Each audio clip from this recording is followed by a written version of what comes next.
by Mr. Bolaji Abdullahi, who is the National Publicity Secretary of the African Democratic Congress.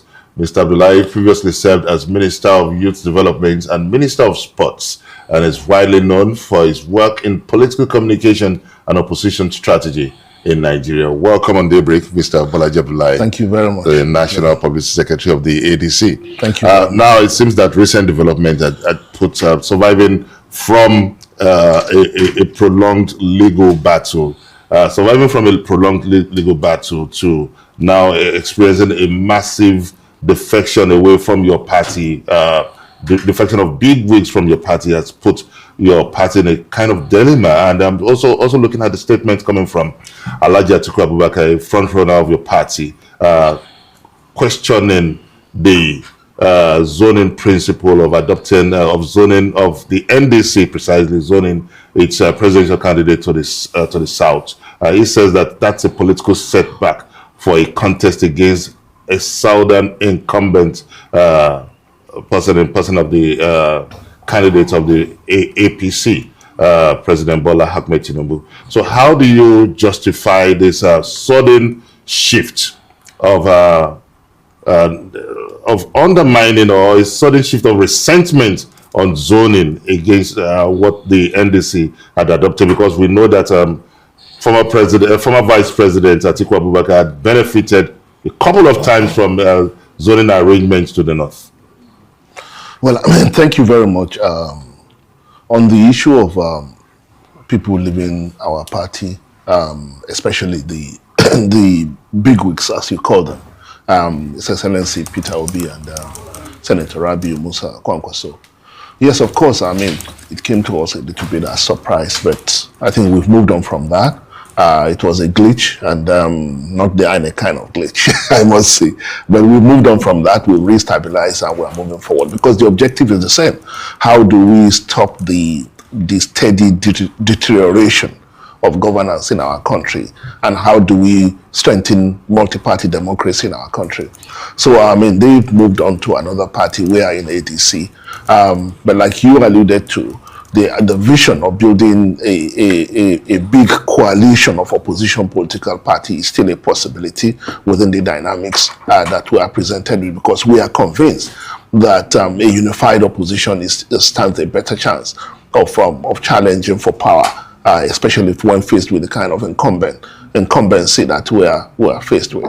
So that is that. On the particular comment made by Bolaji Abdullahi, I will not want to address that specifically. But do you think a fractured coalition is a setback for the ADC? I mean, not a setback for the ADC in particular, but a setback for the opposition coalition, the kind of coalition we're trying to build, not specifically the ADC, because once you have a 3 or 4 horse races against the incumbent, it's always an advantage to the incumbent. So, but like I said, it may have been a setback, but it's not a fatal blow to the work that we're trying to do, because the objective, like I said, remains the same, and we are not wavering on that. But ultimately, our hope, our expectation is that we will all still be able to find a way to work together. When we left Ibadan a couple of weeks ago, we said we're going to present a common presidential candidate, a single presidential candidate against the ruling party. Conversation is still possible in that direction, because the objective, if we are all committed to the same thing, if we all believe that genuinely that this is why we are doing what we are doing, which is to stem the steady deterioration of the quality of life that we are seeing and the misgovernance of the ruling party, then it's still possible for us to reach across and have that conversation. Then on the issue of zoning, for us in the African Democratic Congress, it's not about whether it's is the principal thing to do. Of course, the question is not whether as a matter of principle we agree with it or not. As a matter of principle, when you talk about equity, justice, fairness, balance, ADC aligns with that. But we find ourselves in a peculiar situation where an opposition party, and the decision we are going to take is going to be strategic rather than trying to be politically correct at this time. We are going to assess evaluate the field and look at our options and look at what gives us strategic advantage and strategic opportunity to really challenge for power. So we are not commenting on the principle of it, but we are looking at it from the strategic point of view. What should we be doing? If you have 2, 3 people or aspirants or contestants from one part of the country. So just for clarity, the position of former Vice President Atiku Abubakar, can you confirm that this is ADC's official position? It is not the ADC position, and that's why I said I'm not going to comment on the principle of it. It is not ADC position. That is the position of Alhaji Atiku Abubakar. ADC has not taken a position on that because, like I said, it's strategic decision that we are going to make. All right, let's look at other things that the ADC has been taking a position on. Yolanda, very quickly before I come to you, sorry, allow me to just jump in. So sorry, Yolanda. Let me just land on my final thought all the way here from Lagos. You've alluded to the Ibadan Declaration and, that unity framework that gave a lot of people hope that the opposition was coming together. You've said that all hope is not lost in that direction. However, the emergence of NDC that seems to have a strong direction, strong policy, and strong strategy, it seems to nullify that. I'm just curious, just to clear the record, what was it that pushed out Peter Obi from the ADC? Well, I think, thank you. I think it's only Peter Obi that can explain why he left the ADC. I mean, I can speak for him, and I cannot defend his action or inaction. But when you say NDC left and they have a strong policy, a strong strategy, well, I haven't seen the policy. I haven't seen the strategy. ADC has a clear position on why we are doing what we're doing, and His Excellency Peter Obi was part of that. But Mr. Peter Obi spoke on internal tension. I mean, I don't understand what that means, because you can make general statements like that, internal tensions and all that, but when you have issues within a political party, the reason we are politicians is that we can sit down and engage. But I know for a fact that there had not been any conversation around any grievances or what happened when Mr. Peter Obi and Senator Kwankwaso left. It was more or less them throwing us a curveball, because there had not been any conversation around any grievances. They were in Ibadan with us. We were all in Kano to receive Senator Kwankwaso. So there had not been any point where anybody sat down to say, look, I'm not happy with this. I mean, I know that for a fact. So when you're talking about you're not happy with it, then look, it's very clear, and I will not begrudge His Excellency Peter Obi for taking the decision that he took. Perhaps ADC is not suitable for the kind of politics he wants to play, and the kind of politics he wants to play is he wants a guarantee that there will be no competition, no internal competition. Yes, NDC is more suitable for that kind of politics, a party that belongs to one person. But ADC is a coalition, and when you are building a coalition, you have to balance a lot of interests. It may be slow for you to take certain decisions because you are being careful to hold the coalition together. So maybe that wasn't working for him and he left, but not a question of whether there are internal wrangling or disagreements over anything. I can say that confidently. All right. Well, lately you've been quite vocal concerning Tinubu's recent security appointment, and I'd like your comment on that, because I believe you said that Homeland security does not fit Nigeria's reality. What did you mean by that? Can you expand on it?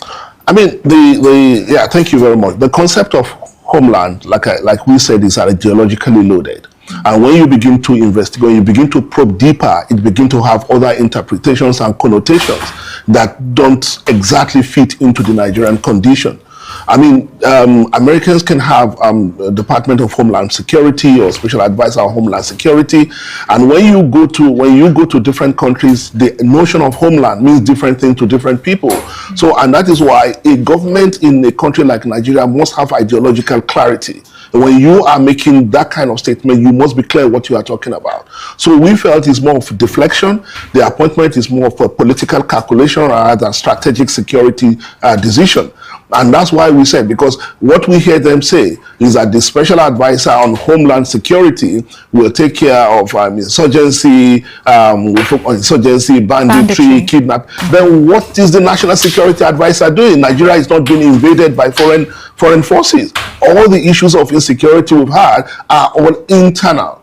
So what is it that the special advisor Homeland will be doing that the national security advisor, meanwhile you have the DSS, you have immigration, you have all that. And when I walked in, I heard people talking about the problem of coordination.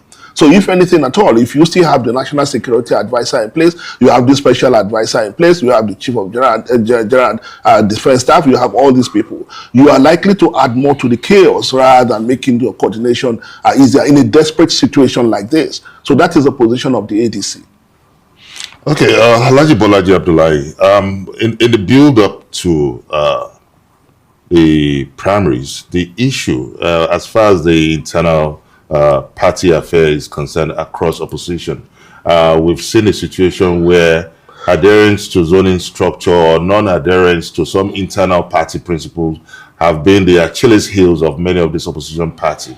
And now we look at the diversity of Nigeria's political structure, and we also look at the provision for the federal character principle in section 14 subsection 3 and 4 that provides that that the composition of agencies,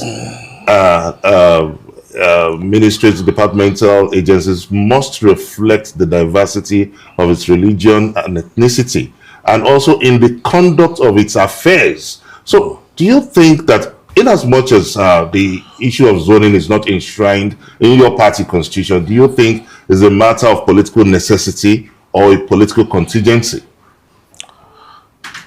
Look, we want to win. And we will take the best decision that puts us in a position to win. The purpose of a political party is to win election. And as long as we are not violating any known law in Nigeria, we are not violating any constitutional provision, we will do what is necessary within the law to win election. We will not, I mean, it's good, it's ideal, it's what needs to be done. That's why I say we are not quarreling with the principle. But we have found ourselves in this situation. Perhaps if the coalition, if the NDC had not happened, then we were going in a particular direction. I'm sure anybody listening now will say, oh, that's just being wiser by hindsight. But that is not true. I mean, we have found ourselves in this situation now where you have to make a tactical decision or a strategic decision. And that's what we will do going forward. All right. Now, I want to just quickly take you back to security issues because, you know, I know we do get sucked into political permutations, but I'd like for you to expand further, because it is one thing to challenge some of the interventions that are being made by the president to try and, you know, bring respite to the insecurity that is ravaging the nation.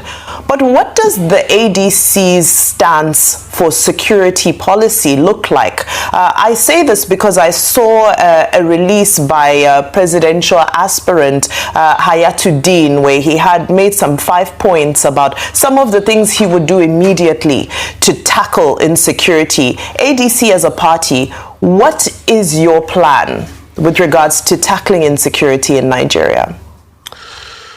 Well, thank you. Fortunately, we spent a little bit of time having conversations around that because we know that it's going to be a headline issue going to the next election. What is fundamentally faulty in the current arrangement is the structure itself. The structure that we have inherited over the years is no longer responsive for the challenges that we face. I mean, and that's why we say when the president is making decisions, you said is making effort. We don't see that effort, because everything that we are seeing is just cosmetic and responsive and trying to show that they are doing something, a lot of motion. How many times have the president announced a state of emergency on security? They announced one, then maybe they forgot they've announced a state of emergency, now recently announced another state of emergency. But that's not the issue, because you have to ask yourself, what does this state of emergency actually mean? Now, talking specifically about what ADC will do, we say we have a framework for this. The first one is strengthen local intelligence gathering. That's the primary one, because every single act of insecurity, whether it's terrorism, whether it's banditry, whether it's kidnapping or anything happens in specific localities. And we stand a better chance if we are able to strengthen the capacity for intelligence gathering to ensure that these things don't happen, and there is information, up-to-date information about what is going on. The second level, what we call state-level deterrence. I mean, we have to develop the capacity of the state to ensure that when information comes, they can actually prevent these things from happening and they don't react after the fact. Most states' government appear helpless when things like this happen in their respective states. They call them the state chief security officers in their respective states. In reality, they don't secure anything. They all run to Abuja to find help when things happen, or they just simply pay kidnappers off and pay ransom. So on the back of local intelligence gathering is a state level deterrence capacity. And when you send in, and that means making governors real chief security officers in the substantial sense. Then of course the national level enforcement, which is the third level in our framework. The national capacity to enforce the law, to make sure that when people break the law, when a single Nigerian is killed anywhere, when a single Nigerian is kidnapped anywhere, the national forces have the capacity to ensure that those who commit those crimes are brought to justice. And of course the fourth level, which is the final level in our framework, is regional cooperation. Much of what you see as boundary insurgency are cross borders. So Nigeria's capacity to cooperate across the borders have diminished significantly since President Bola Tinubu came on board with the three countries, or Burkina Faso, Mali, Niger, countries that should be cooperating with us are now seeing themselves standing on the opposite sides of the regional cooperation. So ADC is saying that we need to bring them back on board, because the more we are able to cooperate at a regional level, then they will stand a better chance of ensuring that these cross-border crimes are mitigated. So this is the framework that we have, and we believe that when we win power, we will be able to, I'm not campaigning now because somebody say, but you asked me what is the ADC alternative. But we don't see this structural transformation. We don't see this any real need by the ruling party to do anything other than reacting, and the president has more or less become the chief mourner rather than the chief security officer of the country. So that's it. And state police? As we round up, just in one sentence. Yeah, state police, yeah, I mean, because when we talk about the state level deterrence, the state governor must have the capacity to deploy, must have the resources to deploy. And that's why we say now they are taking a lot more money, perhaps more than ever before, but because they don't have this commensurate responsibility to take responsibility for what is happening in their states, the money goes into deducting. And you hear, I heard it on Arise yesterday, where they're talking about whether some people are diverting deductions from FAC allocations to this. So I mean, it is criminal. It is. We've never had this kind of thing before, that governance has been reduced to fundraising activities for the president. So when you give more resources, you have to attach responsibilities to it, and no responsibility can be bigger than the responsibility to protect lives and livelihood of the people within your domain. All right. Okay. Well, fair enough. I think because we often spend a lot of time on the politics and we often don't get to hear in depth what the opposition says they're bringing to the table beyond snatching power from the incumbent. ADC is ready. We have so clarity. Much for your time this and morning. we actually wish that we have opportunity to sit down with spokespersons of other political parties and discuss these issues. We have clarity on this. We are ready to run the government. It's not about just snatching power. We have clarity on these issues. Okay. All right.